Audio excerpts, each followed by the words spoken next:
We're here in the factory today to share with you the differences in Hydra-Sports construction with other boats. When the hull and deck are together, you cannot see inside the construction of our boats. You can't see the extra materials, all the engineering that goes into our product. Those are the things that give you the Hydra-Sports ride. All boat factories start with raw materials. At that point, what we do when we build Hydra-Sports is what separates us from the others. We do not just take a roll of fiberglass, hang it above a mold, and cut with scissors and haphazardly lay glass wherever we want to. We actually use a computerized router system. Okay, that computerized system is called Eastman. Eastman cuts strategically every piece of glass on a pattern with a computer program.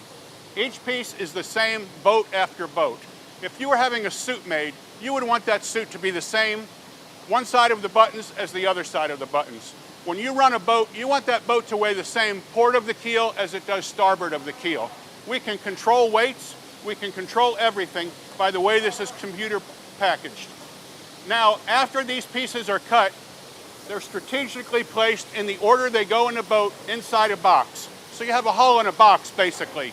You see the Kevlar, you see each piece, it's labeled. A supervisor hands those to a laminator, and they're strategically placed inside the hull. This is the boat within a boat process. What you can see here, which you can't see once the deck is on, this one-piece stringer system gets put inside the hull with a weld-on. A weld-on is a plexus-type fastener. What that does, it attacks the molecules on both sides of the surface and welds them together. So you have a boat within a boat, fiberglass welded together. I'm inside the 23 bay boat hull. We have already put the stringers in with the bulkheads, and you can see where the Kevlar has reinforced the keel. The Kevlar is gold in color, and it should be because it's as expensive as gold. The width of these stringers and bulkheads is where the deck sits. So these are the contact or the kiss points.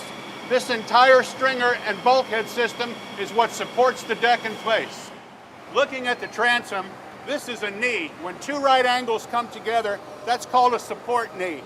If you look at the width of the bulkhead connected to the transom here, you'll see why this is so strong, and it's able to support a jack plate with a 300 horsepower motor.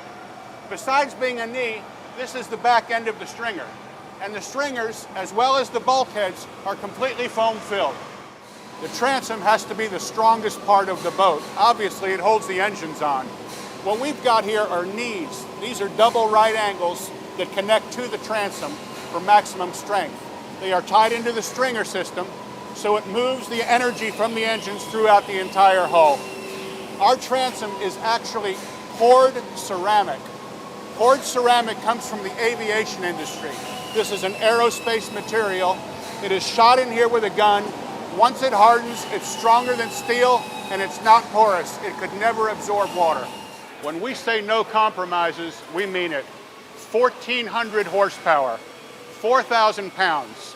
Every one of our boats is built to the same standards, from our smallest boat to our 42. These are the differences that separate Hydra-Sports from everybody else.